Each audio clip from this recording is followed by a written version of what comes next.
Hey YouTube, it's Axon360, and I hope you enjoy my little montage of my empty jar deck here on Yu-Gi-Oh! Master Duel. This is the current build I run for. This is probably the main deck I run. Probably the reason I built this is because I have my success rate ain't that terrible with it, I don't think, compared to what I could be having. And I didn't think it'd be too expensive to build at the time, but that was before I knew what rarity some of these cards were going to be. But I was able to pull it through at least. I was just gonna give you a little rundown of the current build I'm running with this. It's pretty similar to what I run in real life with some differences. I play in the TCG ban lists, so there's some things available to me here that I don't have available to me there. And the place I used to play Yu-Gi-Oh! Locals is traditional format, so I have some cards I have that are limited to even some forbidden cards I can use. So anyway, here's the the current build. One morphing jar. I'd run 3 of these if I could, but I can't. But as you can probably see in some replays I put in there, I scramble just to get morphing jar in my hand. And because the way I like to use this deck is one turn kill with it, because I don't want to keep this stay alive. I don't want to keep the duel going on longer than I need to with this deck, because if I run out of methods of milling, then I'm pretty much fucked. 3 needle worms. This helps mill my opponent as well. Send the top 5 cards of my opponent's deck to the graveyard. Usually these come in handy if I want to make sure my opponent has less cards than me and my deck, because me and their deck. Because a lot of times there have been a few. This hasn't happened on Master Duel yet, but I've had this happen in real life where I don't realize how big my opponent's deck is. I'm doing this thinking things are going normally, then I realize I'm running out before they will, so then I just wind up fucking myself over. So I have to be a bit diligent on that. And these AD changers, they basically, if they're in the graveyard, I can banish them to flip a monster from face down to face up, or just change their battle position. I just use those on the needleworms or the jar. And for the searchers, I have these 2 deep divers, which these are destroying the battle phase. I can select the monster in my deck and place it on top of the deck, which morphing jar is the ideal target. Again, I'm only running 2 because I've ran 3 and 2 at the same time, but so it's like, it hasn't changed much really. Because sometimes I have just the same.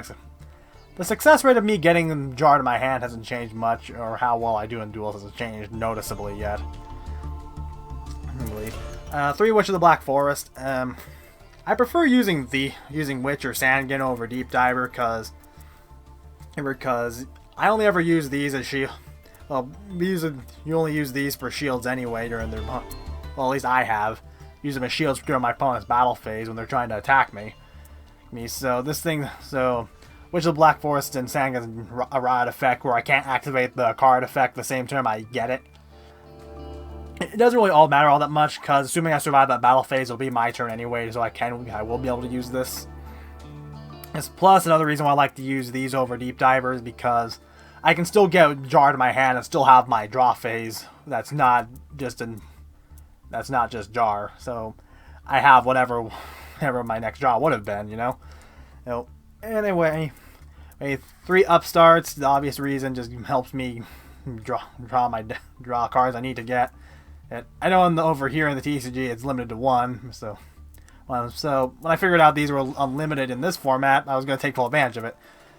2 Shallow Graves. I always fluctuate between 2 and 3, but more often than not, I don't really have the trouble of getting this to the going to the graveyard. Usually the only reason I ever use these is if I want to thin my opponent out faster and I have a needleworm in the graveyard that I want up discarding as a cost.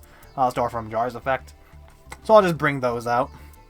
Use those as special summon needleworms. Foolish Burial. Now, there's only ever 2 reasons I ever use this. Is to send an 80 change to the graveyard if I just need to get that one. If I just don't have any methods of flipping it face up at the time, I just do that. Or if I'm desperate enough, I'll send Jar to the grave and bring it back with Shallow Grave. And 3 Book of Tayus. Now these are important the book cards are important ones because that's how they get your stuff going. When Book of Tayu, target face down monster on the field and flip it to face up attack mode. Basically the same purpose you use the AD changer for. In your 4. And 3 magical stone excavations. Now this, you discard 2 cards, target a spell in your graveyard and add to your hand. Usually the way I use this is to recycle the book cards. It also helps too to discard 2, because you can, if you have some AD changes in your hand, you can send them to the graveyard when you want your AD changes in the graveyard. 3 magical mallets. It's basically just to redo my hand, if I mulligan with my hand if I need to. Sometimes I've ran reload, but I prefer magical mallet.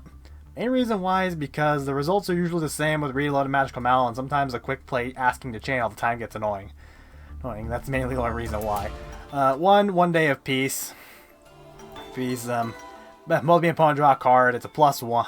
Well, I guess it's not a +1. I guess it's I don't know the terminology, but at least it lets me draw a card, and if I can't get set up, it gives me a extra turn to live. 1 Book of Moon. I know it's not limited anymore, but I've only ever ran this at 1, and it hasn't really changed much my success rate, because I prefer using Book of Eclipse anyway. And I'll get to that in a second. 1 Burrow from a different dimension, and I only run 1 of these. Basically what these do is it lets me, if I have my AD changers banished, I can target up to 3 of them and bring them back to my graveyard. I only ever, usually don't find yourself using AD changers as much as you do the book cards usually, so you only really need to use this 1 time. And sometimes I don't even use it in duels at all. Also, I only feel like I need 1. 2 hand instructions. Basically lets me go through my draw 2 cards. It also helps me send AD changer to the graveyard. Book of Eclipse. Now this is, not only does this help with milling with Jar, but also helps with zone effect with milling, because all monsters in the field get flipped down to defense position at the end of the turn. Any face down monster your opponent controls get flipped face up, and they have to draw 2. Draw a card for each one flipped. So if they have like 3, 4, ideally 5, or I guess 6, since you put Xyz monsters in the extra deck zone, or extra monster, whatever that zone's called. So you can ideally get your opponent to draw 6 cards. I haven't had that happen before, but I certainly think it'd be pretty cool. Then this also helps too if my opponent's like running a combo deck and I need to stop them from going into their league plays or whatever. Anyway, I currently run 1 Called by the Grave. Basically, this is my 1 failsafe against the 1 hand trap that fucks this deck over, which is Ash Blossom from a Joyous Spring. They activate that when I try to activate Jar's effect. It derails me pretty badly, so I have this 1 failsafe in there, and the only reason I have 1 currently is because I didn't have enough points to put a fucking second one in there yet. In terms of traps, I only run these 3 traps. So the 2 present cards, it's the same effect as Jar, but it only works on my opponent. And I don't know how this is in real life, but I guess I guess that's how it is in real life if it's like this here and it's made by Konami.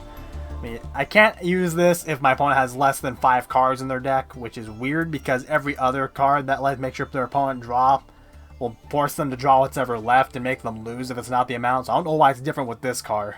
This card, I only run 2 because, like I said, if I'm 1 turn killing them, I'm not going to be sticking around the duel long enough in order to set these and wait a turn. And 1 Trickstar Reincarnation. I only run 1 because that's all I can run here.